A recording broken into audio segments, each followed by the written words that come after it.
Hola Susis, soy Mateo. Menos de 12 horas después de casarme con el amor de mi vida, la encontré gritándome que soltara a su madre mientras ésta intentaba robar el regalo de bodas que mis padres nos habían dado. Fue en ese instante que entendí que mi matrimonio había terminado antes de empezar. El hogar que soñábamos construir juntos se derrumbó sobre cimientos de mentiras.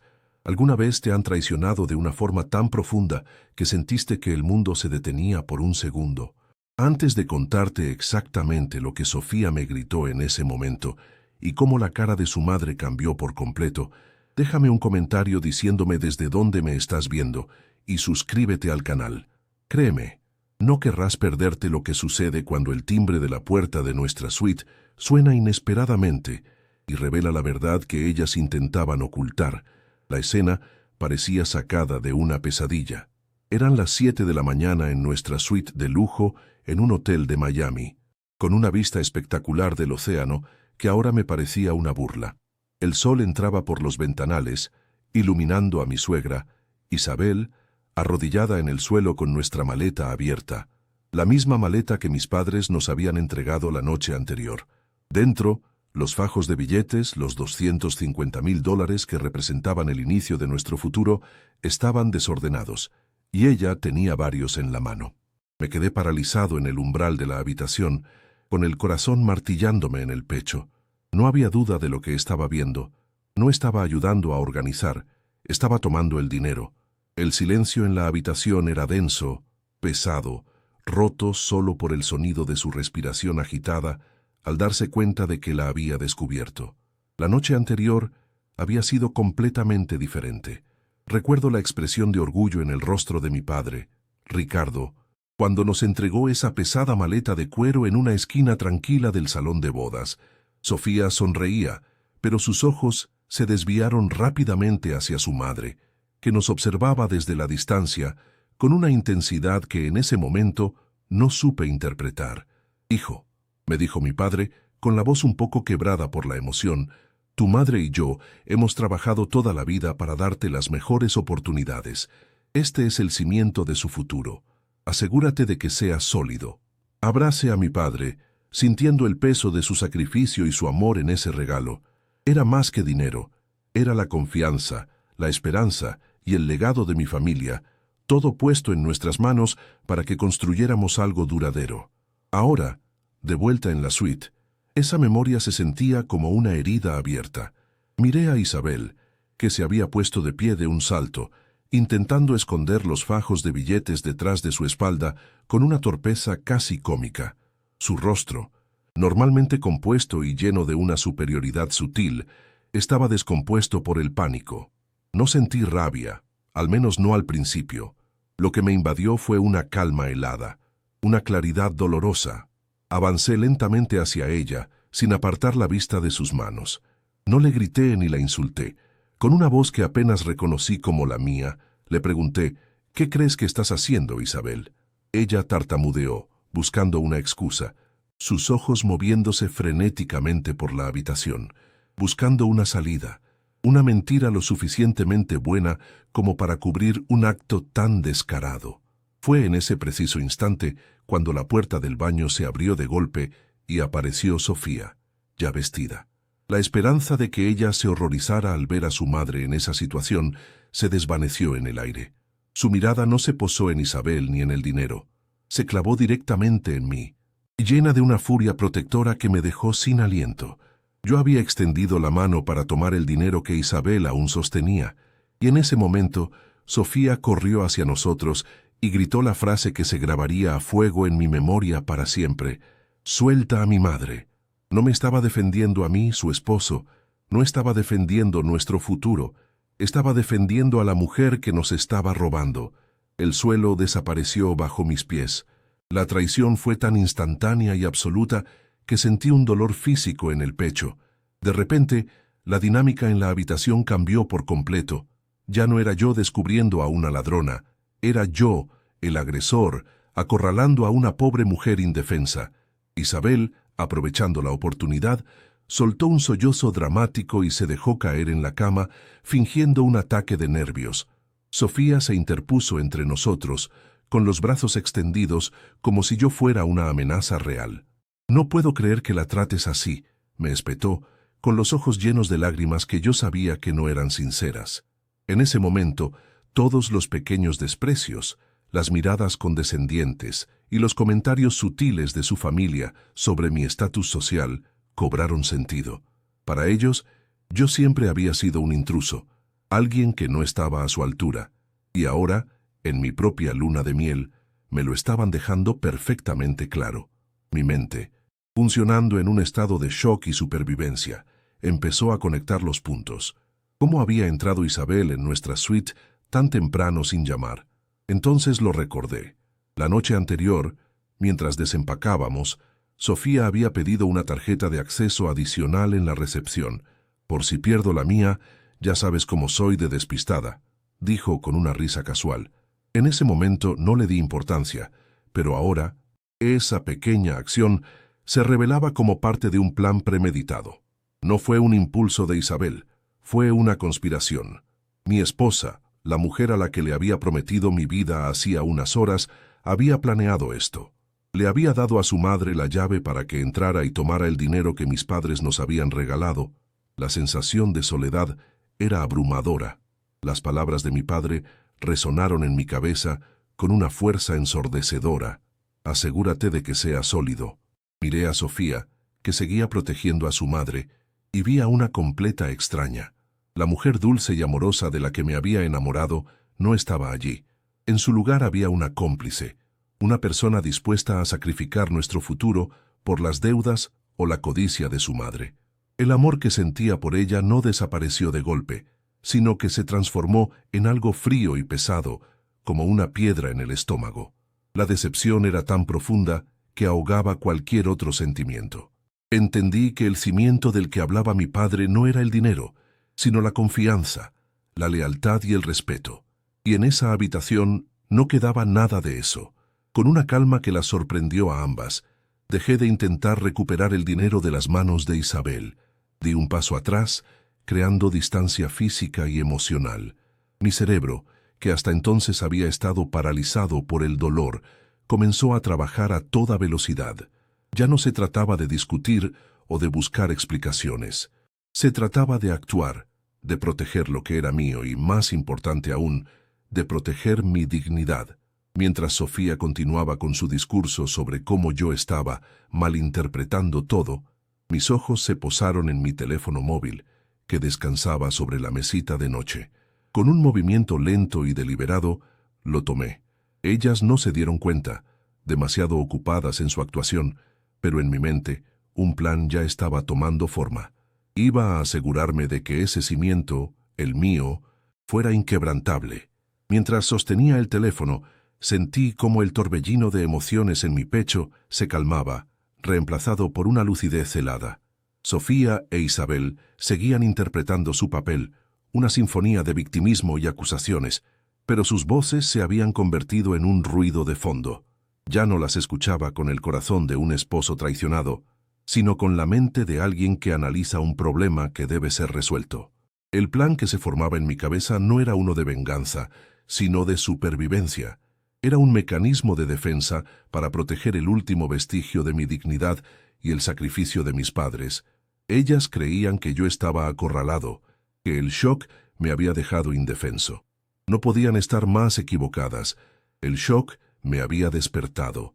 Cada segundo que pasaba, el amor que sentía por Sofía se petrificaba, convirtiéndose en un monumento a mi propia ingenuidad, un recordatorio de que no debía volver a cometer el mismo error. Sofía se acercó a mí, su rostro contorsionado en una máscara de indignación. «¿Qué te pasa, Mateo? ¿No tienes nada que decir? Mi madre está sufriendo una crisis nerviosa por tu culpa y tú te quedas ahí parado con tu teléfono como si nada». Sus palabras eran dagas diseñadas para herirme, para hacerme sentir culpable y pequeño. Intentaba invertir la realidad, pintándome a mí como el monstruo insensible y a su madre, la ladrona, como la víctima.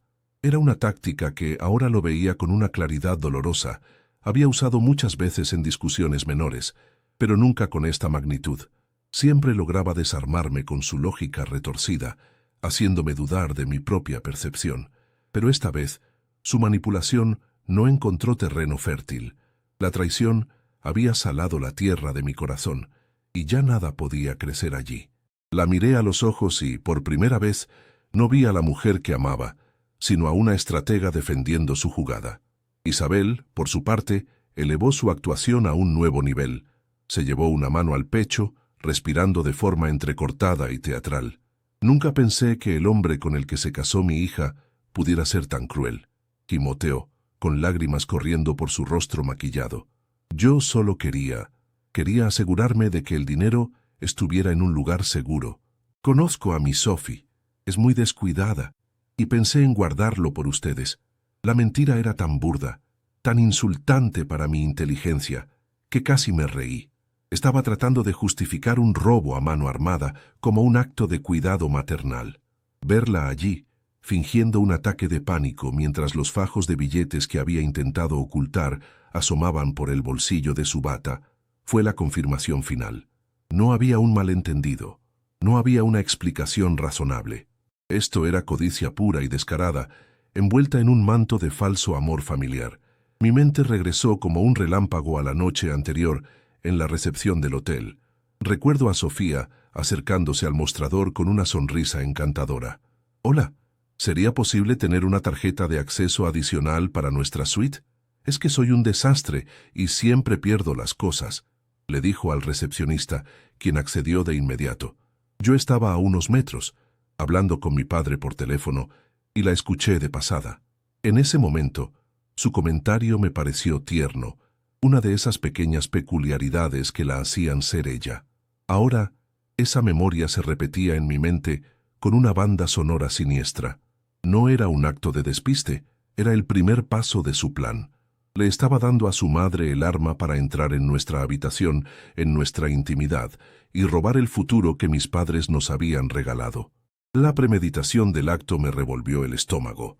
Con un movimiento lento y deliberado, me acerqué a la maleta que aún yacía abierta en el suelo, como una herida expuesta. Sin decir una palabra, recogí los fajos de billetes que Isabel había dejado caer y los coloqué de nuevo dentro. Luego cerré la maleta de cuero. El sonido de los cerrojos al encajar resonó en la habitación con una finalidad escalofriante. Fue un gesto pequeño, pero cambió la dinámica de poder en la suite. Ya no estaba paralizado. Estaba tomando el control de la situación, de mis bienes y de mi vida. Me puse de pie y coloqué la maleta a mi lado, como un soldado protegiendo su bandera. Mi calma parecía desconcertarlas más que cualquier grito. Esperaban una explosión de ira, una discusión que pudieran manipular. No les di esa satisfacción. Mi silencio era mi nueva arma. «¿Qué crees que haces?», siseó Sofía, su voz perdiendo el tono victimista y adquiriendo un filo de pánico. «Ese dinero es nuestro, Mateo, nuestro. No puedes simplemente tomarlo y actuar como si fuera solo tuyo». La palabra «nuestro» salió de su boca con una facilidad que me pareció obscena. «Nuestro», ¿desde cuándo nuestro? Significaba que su madre tenía derecho a saquearlo mientras yo dormía.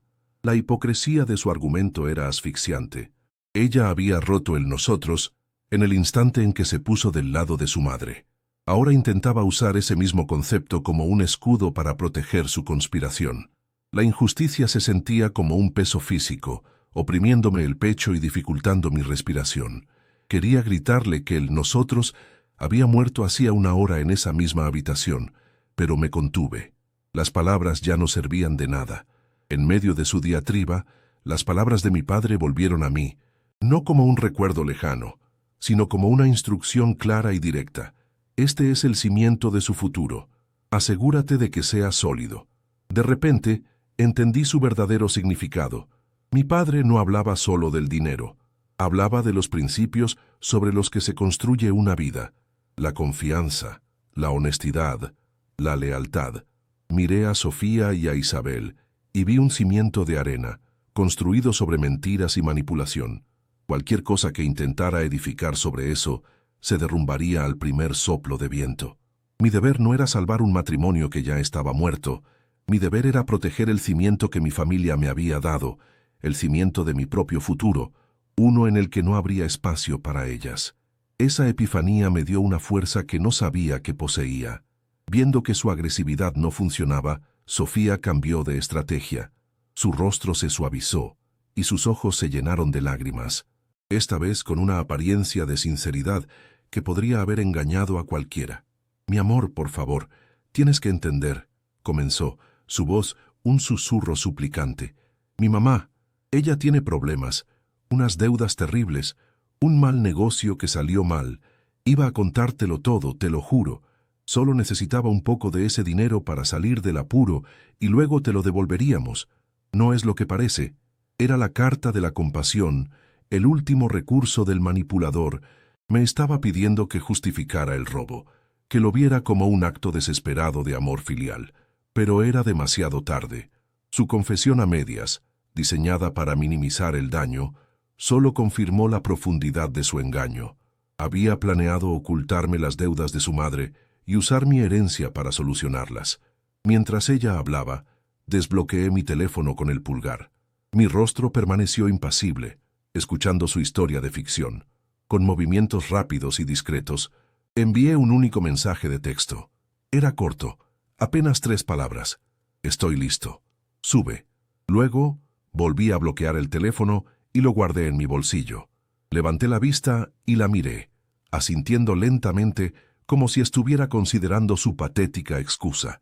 «Está bien, Sofía», dije con una voz tranquila.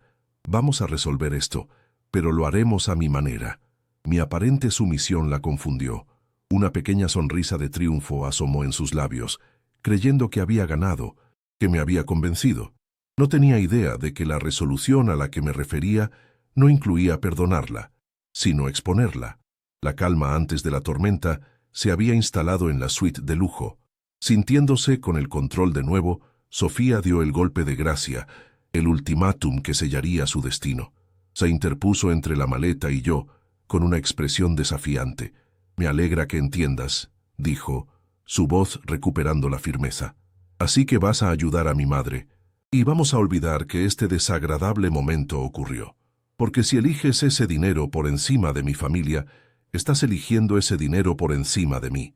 Nuestro matrimonio depende de lo que hagas en los próximos 5 minutos, Mateo. Piénsalo bien». La amenaza quedó flotando en el aire, densa y tóxica. Me estaba pidiendo que eligiera entre mi futuro y su estafa, y en ese instante, con una claridad absoluta, tomé mi decisión. La miré, no con odio, sino con una lástima infinita por la mujer en la que se había convertido. Ya no había nada que pensar. Su ultimátum no era una encrucijada, era una liberación. El matrimonio que ella ponía sobre la mesa como moneda de cambio ya no existía para mí. Era una farsa, una cáscara vacía.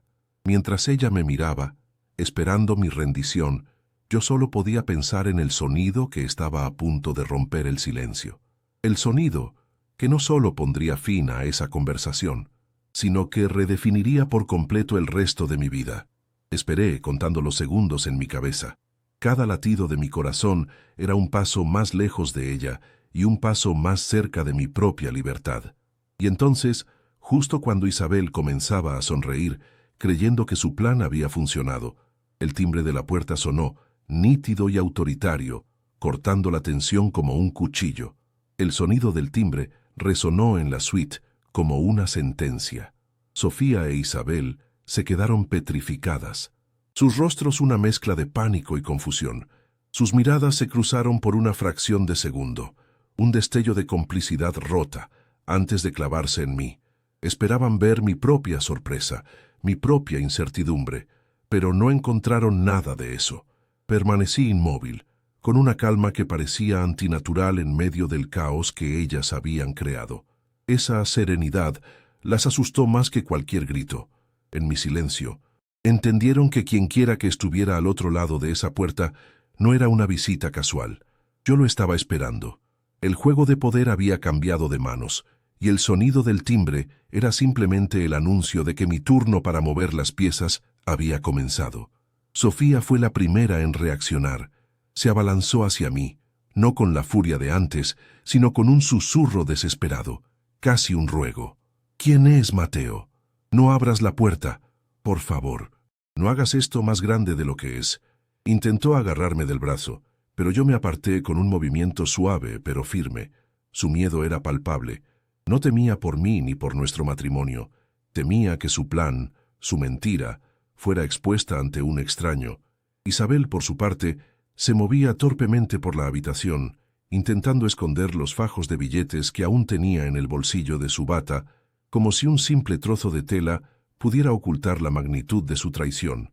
Ambas estaban atrapadas, y la puerta cerrada era la última barrera que las separaba de las consecuencias de sus actos. Caminé hacia la puerta con una lentitud deliberada, saboreando el pánico que se había instalado en sus ojos. Cada paso era una afirmación de mi control. Giré el pomo y abrí la puerta. Al otro lado no estaba mi padre ni un oficial de seguridad. Era un joven empleado del hotel, sonriente y pulcro, de pie junto a un carrito de servicio con nuestro desayuno. «Servicio de habitaciones para los señores García», anunció con una alegría profesional que contrastaba brutalmente con la atmósfera tóxica de la suite. Vi cómo la tensión abandonaba los hombros de Sofía. Un suspiro de alivio se escapó de sus labios. Intercambió una mirada con su madre, una mirada que decía, «Estamos a salvo». Fue una falsa alarma. Creían que la tormenta había pasado, sin darse cuenta de que esto era solo el ojo del huracán. Con una cortesía que las dejó boquiabiertas, le di las gracias al empleado y lo invité a pasar. «Por aquí, por favor. Puede dejarlo cerca de la ventana». Mi voz era tranquila, la de un recién casado disfrutando de su luna de miel. El joven entró, colocó la mesa con eficiencia, y mientras lo hacía, saqué mi cartera y le di una propina generosa. «Muchas gracias por su amabilidad». Él sonrió, ajeno al drama que se desarrollaba a su alrededor, y se dispuso a marcharse. Sofía e Isabel me observaban, completamente descolocadas. Mi normalidad era un arma que no sabían cómo combatir.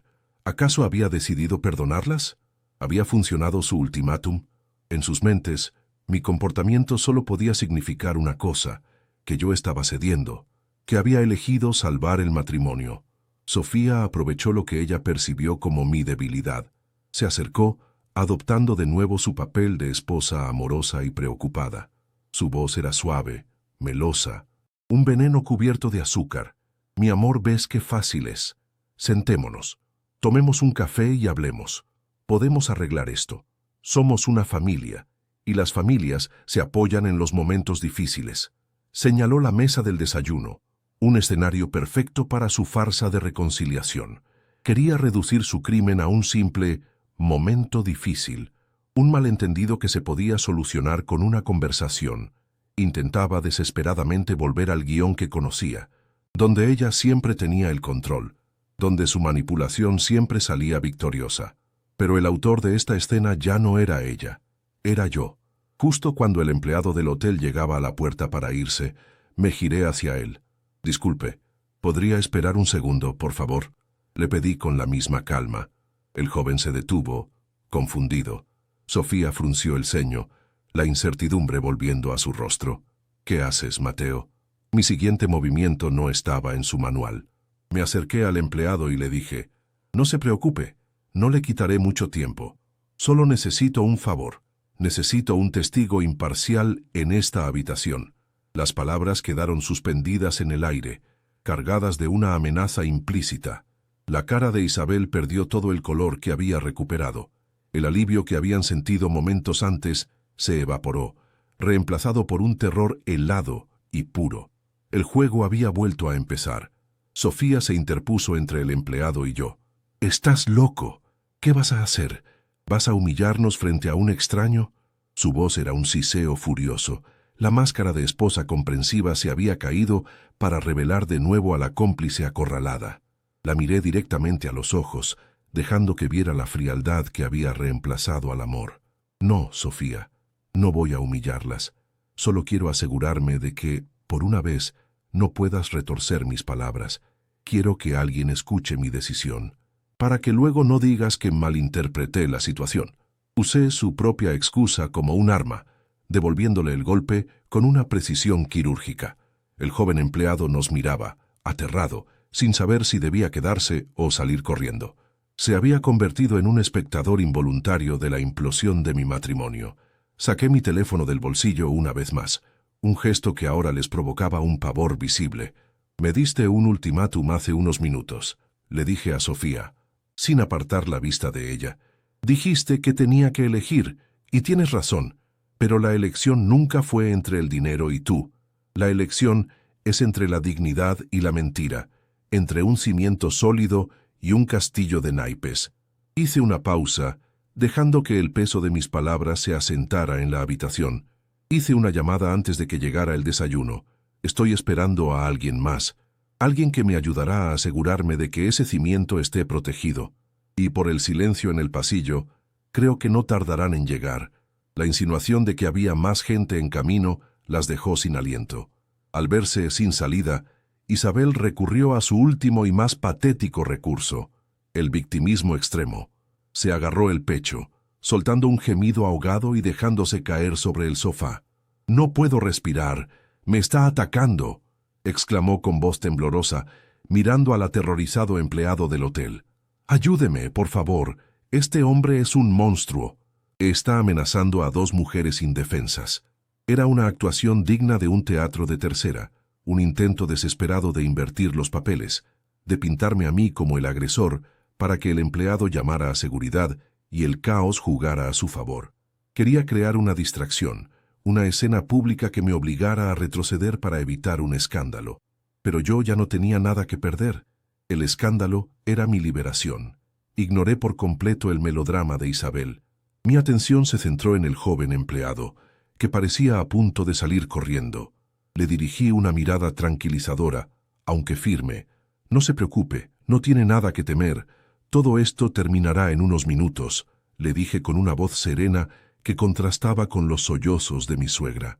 De hecho, mi padre y un oficial de una compañía de seguridad privada deberían estar subiendo en este mismo instante. Su única tarea será escoltarme a mí y a mi propiedad personal de forma segura fuera de este hotel. Quizás usted podría ser tan amable de esperarlos conmigo aquí. Así todo será más rápido y ordenado. La mención de un oficial de seguridad y propiedad personal fue el golpe de gracia. En ese instante, Sofía e Isabel comprendieron que no había escapatoria. No era una amenaza vacía, era el final. La atmósfera en la suite se cortaba con un cuchillo. El joven empleado del hotel, atrapado en el umbral, parecía una estatua de cera con los ojos abiertos como platos, pasando la mirada de mi suegra sollozante a mi esposa furiosa y finalmente a mí, que permanecía en el centro de todo como el ojo tranquilo de un huracán. El silencio que siguió a mi anuncio fue más ensordecedor que cualquier grito. Sofía e Isabel me miraban, no con la arrogancia de antes, sino con el terror puro de quien ha sido acorralado sin escapatoria. En sus rostros vi el reflejo de su conspiración desmoronándose, ladrillo por ladrillo. La verdad, una vez liberada, es imposible de volver a encerrar, y la mía estaba a punto de llegar en un ascensor. Sofía fue la primera en romper el hechizo, su voz un siseo venenoso que intentaba enmascarar su pánico. «Estás bromeando, ¿verdad? Esto es una locura, Mateo. No te atreverías a humillar a mi madre, a tu esposa, de esta manera. Llama a tu padre ahora mismo y dile que es un error, que todo está bien». Se acercó a mí intentando arrebatarme el teléfono del bolsillo, pero di un paso atrás, creando una barrera invisible entre nosotros. Su desesperación era la confirmación final que necesitaba. No estaba luchando por nuestro matrimonio, estaba luchando por mantener su mentira a flote un poco más. Quería que yo mismo desactivara la bomba que había colocado, que volviera a ser el hombre dócil y complaciente que ella creía haber desposado. Pero ese hombre había muerto hacía menos de una hora. Mi mente estaba extrañamente clara, desprovista de la niebla del dolor que me había nublado al principio. Recordé una conversación de hacía meses, cuando planeábamos la boda. Isabel había insistido en contratar a un proveedor carísimo, uno que no podíamos permitirnos. Cuando le dije a Sofía que era financieramente imprudente, ella me respondió con una frase que en su momento me pareció una simple defensa de su madre. «Mi mamá sabe lo que hace, confía en ella». Ahora, esa frase resonaba con un significado siniestro. No era confianza, era complicidad. Siempre había sido así. Yo había sido el tonto que se negaba a ver el patrón, el que creía que el amor podía conquistar una lealtad tan tóxica y arraigada. Me di cuenta de que nunca había estado casado con Sofía, había estado en una relación con ella y su madre. Isabel, viendo que la agresión de su hija no funcionaba, cambió de táctica. Su llanto se intensificó, convirtiéndose en un lamento lastimero. «Hija mía, por favor, dile que se detenga», gimoteó extendiendo una mano temblorosa hacia Sofía. «Yo solo quería ayudar, lo sabes, quería protegerte. Este hombre nos va a destruir, después de todo lo que he sacrificado por ti». Era una obra maestra de la manipulación emocional, diseñada para activar el resorte de la culpa en Sofía y unirla aún más a su causa.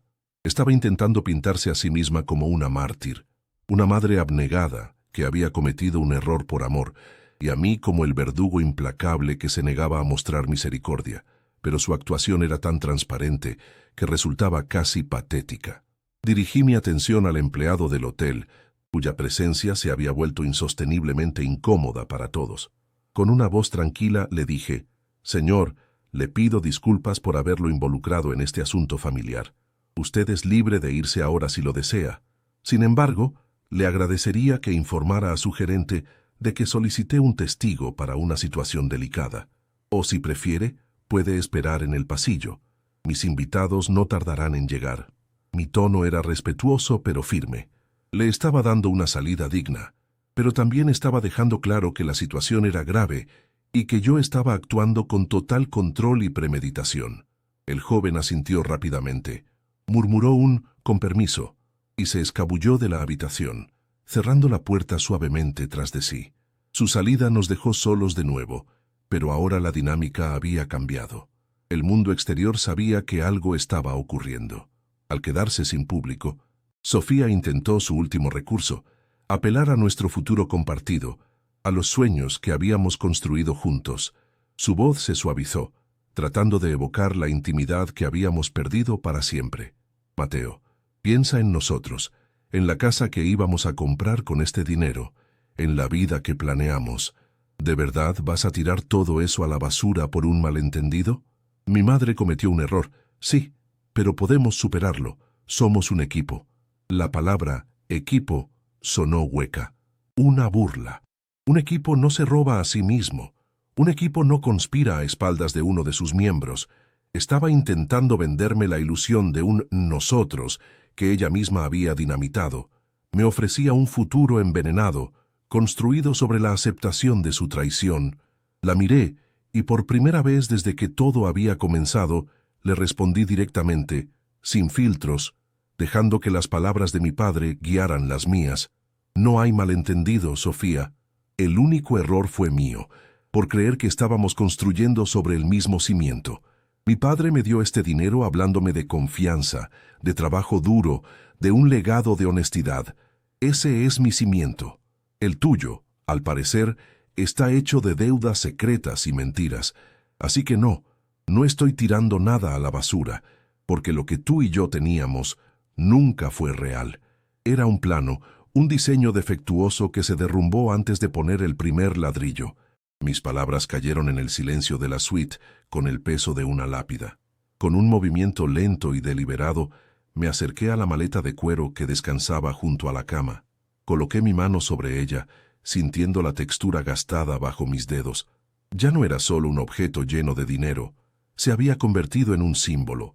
Era el sacrificio de mis padres, mi dignidad, mi futuro. Era la línea que ellas habían cruzado y que yo ahora defendía. Al tocarla, sentí una oleada de fuerza. No estaba solo en esa habitación. Estaba respaldado por generaciones de trabajo honesto, por el amor incondicional de mi familia. Proteger esa maleta era protegerme a mí mismo. Era honrar a quienes siempre habían creído en mí. Ellas podían tenerse la una a la otra. Yo tenía mis principios. El aire en la habitación se volvió denso, casi irrespirable. El tiempo parecía haberse ralentizado. Sofía me miraba con una mezcla de odio y derrota, sus manos apretadas en puños a los costados. Ya no tenía más argumentos, ni más trucos, ni más máscaras. Se había quedado sin munición. Isabel permanecía encogida en el sofá, sus sollozos reducidos a un temblor silencioso. La batalla verbal había terminado. Ahora solo quedaba la espera, el interludio tenso antes del acto final. Cada segundo que pasaba era una tortura para ellas, pero para mí era una confirmación. La decisión estaba tomada. No había vuelta atrás. Solo esperaba el sonido que sellaría el final de esta farsa y el comienzo de mi nueva vida. Y entonces lo oímos. No fue el timbre, fue un sonido más definitivo, más oficial. El suave ding del ascensor llegando a nuestro piso, seguido de inmediato por el eco de pasos en el pasillo. No eran pasos apresurados ni dubitativos, eran firmes, rítmicos, decididos. El sonido de la autoridad acercándose, el sonido de las consecuencias. Sofía se quedó completamente inmóvil, su rostro una máscara de pánico puro. Isabel levantó la cabeza del sofá, con los ojos desorbitados por el terror. Ambas sabían lo que ese sonido significaba. El final de su plan, el final de sus mentiras, el final de mi matrimonio. Venía a tocar a la puerta, y yo estaba listo para abrirla. Los golpes en la puerta no fueron un simple llamado, fueron una declaración. 3 golpes secos, firmes, que parecieron hacer vibrar las paredes de la suite. El sonido de los pasos en el pasillo se había detenido justo frente a nuestra puerta, y ahora ese llamado autoritario borraba cualquier duda. Esto no era un error. Sofía se abalanzó hacia mí, su rostro una máscara de pánico absoluto. «No abras, Mateo, por favor, sea quien sea, podemos arreglarlo nosotros. No hagas esto, no nos hagas esto». Su súplica ya no sonaba a manipulación, sino al terror genuino de alguien cuyo mundo está a punto de implosionar. Intentó agarrarme del brazo, pero yo ya estaba en movimiento, mi cuerpo actuando con una voluntad propia, impulsado por una resolución de hierro. El tiempo de las negociaciones había terminado. Ignorando sus ruegos, llegué a la puerta y giré el pomo sin la menor vacilación. Al abrirla, la escena en el pasillo se grabó en mi memoria como una fotografía. Allí estaba mi padre, Ricardo, con el rostro serio, sus ojos buscando los míos en un gesto de apoyo silencioso. No había ira en su mirada, solo una profunda preocupación y una determinación que reflejaba la mía. A su lado, un hombre alto, de hombros anchos, vestido con el uniforme impecable de una compañía de seguridad privada. Su expresión era neutral, profesional, pero su sola presencia irradiaba una autoridad ineludible. No eran una turba furiosa, eran la calma y el orden llegando para poner fin al caos.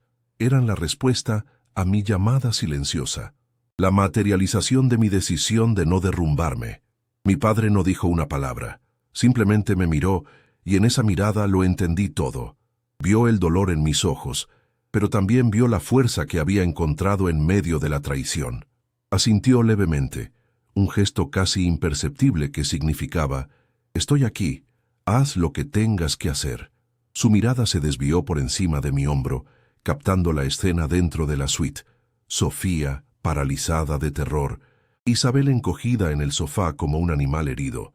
La decepción se dibujó en su rostro, una tristeza profunda por el hijo que veía sufrir, pero también una firmeza inquebrantable. Él no estaba allí para juzgar ni para crear un conflicto mayor, sino para ser el pilar que yo necesitaba en el momento más oscuro de mi vida, para asegurarse de que el cimiento que él me había dado no fuera destruido. El oficial de seguridad permaneció un paso detrás de mi padre, pero su presencia llenaba el espacio. Sus ojos, entrenados para observar y evaluar, barrieron la habitación en una fracción de segundo. Notaron la maleta de cuero abierta en el suelo, los fajos de billetes visibles, la tensión palpable en el aire. No hizo ninguna pregunta. Su trabajo no era entender el drama familiar, sino cumplir con la tarea para la que había sido contratado. Era un agente externo, un símbolo de que la situación había trascendido una simple disputa matrimonial para convertirse en algo mucho más serio. Su silencio era más intimidante que cualquier acusación, porque representaba las consecuencias reales y tangibles que Sofía e Isabel habían intentado ignorar hasta ese momento. Me hice a un lado para permitirles entrar y cerré la puerta detrás de ellos. El sonido del cerrojo al encajar fue definitivo, sellando la habitación como si fuera la escena de un crimen. Sofía retrocedió instintivamente. tropezando con una silla. Isabel se quedó petrificada, con la boca entreabierta en un grito silencioso. El aire se volvió pesado, cargado de lo no dicho. Entonces, con una calma que me sorprendió a mí mismo, me giré, no hacia mi esposa ni hacia mi suegra, sino hacia el hombre de uniforme. Mirándolo directamente a los ojos, pronuncié las palabras que lo cambiarían todo. La frase que ponía fin a mi matrimonio y reclamaba mi futuro. «Buenas tardes», dije, mi voz firme y clara. «Gracias por venir. Los llamé porque necesito reportar un intento de robo». El silencio que siguió a mis palabras fue absoluto.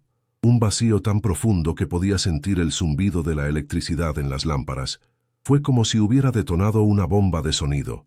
Sofía soltó un sollozo ahogado, llevándose las manos a la boca como para contener la incredulidad y el horror. «No, Mateo, no puedes», susurró, pero las palabras murieron en sus labios. La vi mirar a mi padre, buscando quizás un ápice de compasión, pero él mantuvo su mirada fija en mí, inquebrantable en su apoyo. Isabel, por su parte, se quedó sin aire. El color desapareció de su rostro, dejándola con una palidez cerúlea. Toda la actuación, todo el drama y las lágrimas fingidas se desvanecieron, dejando al descubierto el rostro crudo y desnudo de una ladrona descubierta. El plan que habían urdido, tan cuidadosamente ejecutado, se había hecho añicos contra la pared de mi resolución. Creyeron que mi amor por Sofía sería mi debilidad, la palanca que usarían para manipularme y salirse con la suya. Pensaron que el shock me dejaría indefenso, que me doblegaría ante su ultimátum para evitar un escándalo en nuestra luna de miel. No contaron con que la traición, cuando es tan profunda, no debilita, sino que aclara. Me había quitado una venda de los ojos, permitiéndome verlas por lo que realmente eran. Dos conspiradoras unidas, no por el amor, sino por la codicia y el engaño. Mi calma no era ausencia de sentimiento, era la presencia de una certeza absoluta, la certeza de que estaba haciendo lo correcto. El oficial de seguridad asintió lentamente, sacando una pequeña libreta y un bolígrafo de su bolsillo. «¿Podría indicarme la propiedad en cuestión y a las personas involucradas, señor?» Su profesionalismo era como un bisturí, cortando a través de la tensión emocional. Con un gesto tranquilo, señalé la maleta de cuero en el suelo. «El dinero está ahí dentro. $250,000, un regalo de bodas de mis padres». Hice una pausa, y luego mi mirada se posó fríamente en Isabel, que seguía paralizada en el sofá, y la persona que intentó sustraerlo es esa mujer, la señora Isabel Rojas, mi suegra.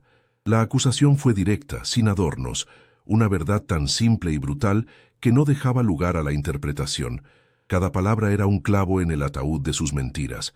Sofía finalmente reaccionó, no con ira, sino con una desesperación rota. «No es verdad. Papá Ricardo, dígale algo. Es un malentendido. Mi mamá solo quería...»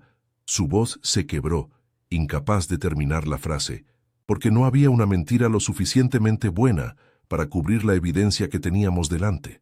Mi padre la miró, y por primera vez le habló, su voz cargada de una tristeza infinita. «Sofía, lo único que veo aquí es a mi hijo con el corazón roto, defendiendo el sacrificio de su madre y el mío. Siempre te quisimos como a una hija. ¿Por qué?» Su pregunta no esperaba respuesta. Era una elegía por la familia que creyó que estábamos formando, una constatación del abismo que se había abierto entre nosotros. Entonces me acerqué a Sofía, deteniéndome a solo unos pasos de ella. La miré a los ojos, buscando un último vestigio de la mujer de la que me había enamorado, pero no encontré nada. Solo vi el reflejo de su madre. «Me diste a elegir, Sofía», le dije en voz baja, para que solo ella pudiera oírme. Y elegí. Elegí el cimiento sólido del que me habló mi padre. Elegí la honestidad, la lealtad y el respeto. Todo lo que tú y tu madre intentaron robarme esta mañana. Nuestro matrimonio no terminó por este dinero. Terminó porque nunca estuvo construido sobre la verdad. Cada palabra era una despedida, un cierre definitivo a la historia que habíamos empezado a escribir juntos apenas unas horas antes. Finalmente, me volví hacia el oficial. «Sin embargo», dije en voz alta, para que todos escucharan, «no presentaré un informe oficial bajo una condición». Sofía e Isabel levantaron la vista, un rayo de esperanza desesperada en sus ojos. Quiero que la señora Rojas y su hija empaquen sus cosas y abandonen esta suite inmediatamente. No volverán a tener contacto conmigo ni con mi familia. Nunca más. Usted y mi padre serán testigos de que se van sin llevarse nada que no les pertenezca. Mi propuesta no era un acto de perdón, sino de poder. Les estaba ofreciendo una salida sin consecuencias legales, pero el precio era su desaparición total de mi vida. Era un destierro, no una absolución. El oficial me miró, luego a mi padre, quien asintió. El trato estaba sellado. El final había llegado. La esperanza en los ojos de Sofía se extinguió como una vela en una tormenta. Mi condición no era una negociación, era una sentencia. No hubo más gritos ni súplicas. Un silencio pesado, cargado de derrota, se apoderó de la habitación. Isabel, que momentos antes fingía un ataque al corazón, se levantó del sofá con una rigidez antinatural. Sus movimientos eran los de una marioneta a la que le han cortado los hilos.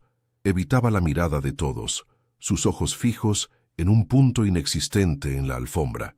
El oficial de seguridad, con una discreción profesional, se mantuvo cerca de la puerta, un guardián silencioso que garantizaba que mi voluntad se cumpliera.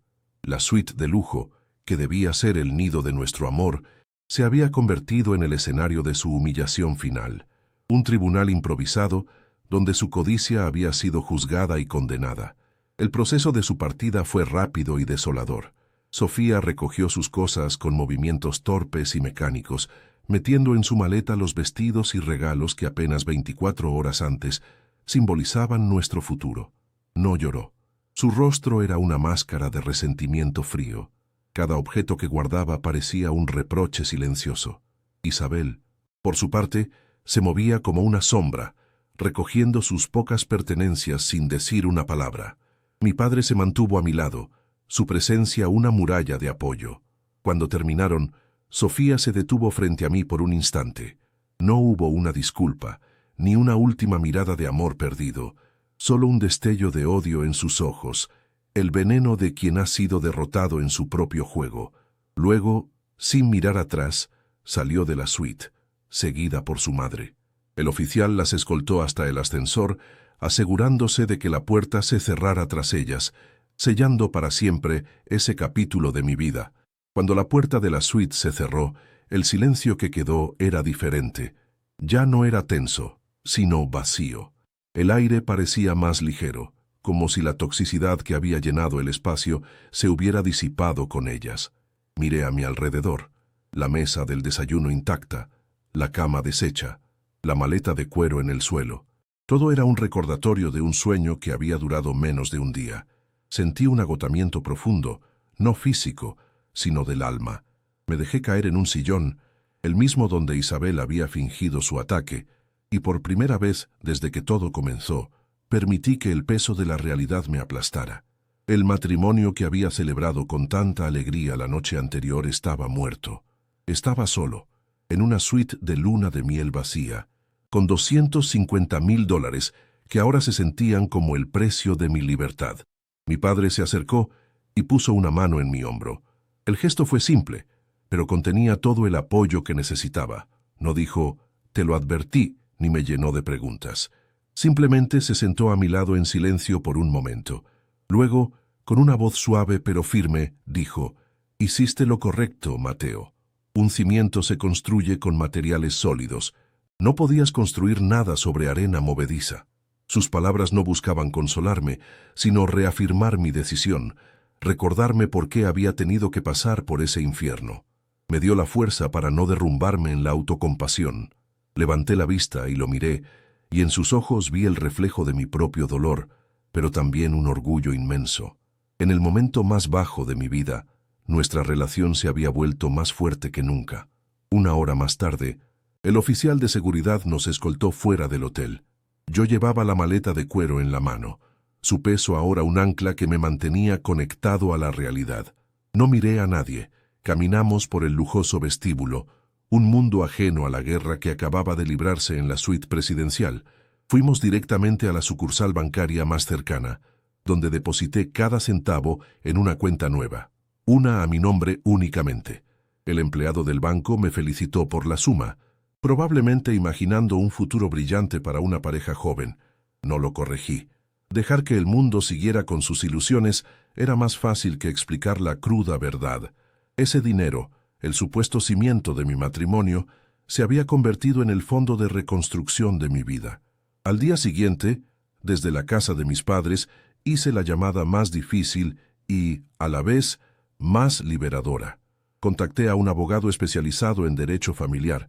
Le conté la historia, sin omitir ningún detalle. Su voz al otro lado de la línea era compasiva pero pragmática. Dada la brevedad del matrimonio y las circunstancias fraudulentas, me explicó que una anulación era la vía más directa. Sentí un alivio inmenso. No habría un divorcio largo y contencioso, sino un borrado, una declaración legal de que este matrimonio, en realidad, nunca debió existir. Fue el primer paso concreto para reclamar mi futuro, para cortar el último hilo legal que me unía a Sofía y a la pesadilla que había vivido. Colgué el teléfono sintiendo que, por fin, podía empezar a respirar de nuevo. Me mudé a un pequeño apartamento en el centro de la ciudad, un lugar modesto pero mío. Los primeros meses fueron un borrón de trabajo y soledad. Me sumergí en mis proyectos de arquitectura, diseñando cimientos para otros mientras intentaba reconstruir el mío. Evité las redes sociales y corté el contacto con todos los amigos en común que teníamos con Sofía. Necesitaba un espacio limpio, un lienzo en blanco donde no hubiera recordatorios constantes de mi fracaso. La herida de la traición era profunda y sabía que sanar llevaría tiempo.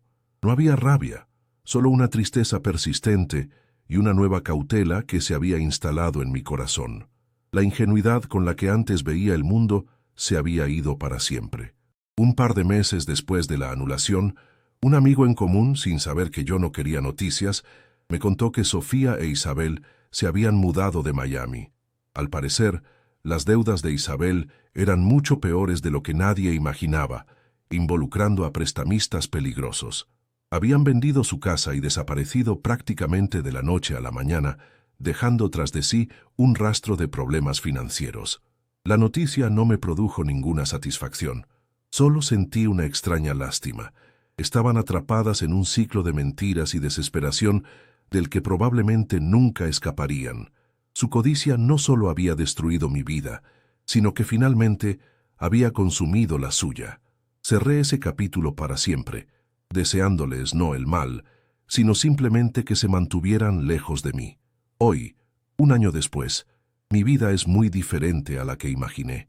El dolor se ha atenuado, dejando una cicatriz que me recuerda la lección aprendida.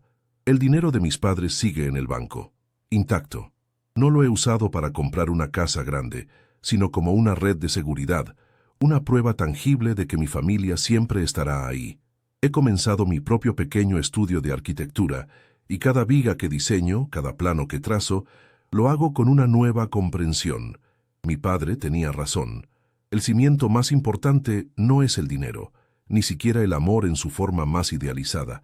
Es la confianza, la honestidad y la integridad. Y ahora, por primera vez, estoy construyendo mi vida sobre una base sólida, una que nadie, nunca más, podrá intentar robar. Mirando hacia atrás, a ese día que partió mi vida en dos, he llegado a entender una verdad fundamental que quiero compartir contigo. A menudo nos obsesionamos con construir el exterior de nuestras vidas, la boda perfecta, la casa soñada, la cuenta bancaria saludable. Creemos que esas son las vigas y las paredes de nuestra felicidad, pero lo que viví en esa suite de hotel me enseñó que todo eso es solo la fachada. La verdadera estructura, el cimiento sobre el que todo lo demás se apoya o se derrumba, es invisible. Está hecho de confianza, de lealtad y de una honestidad tan brutal que a veces duele.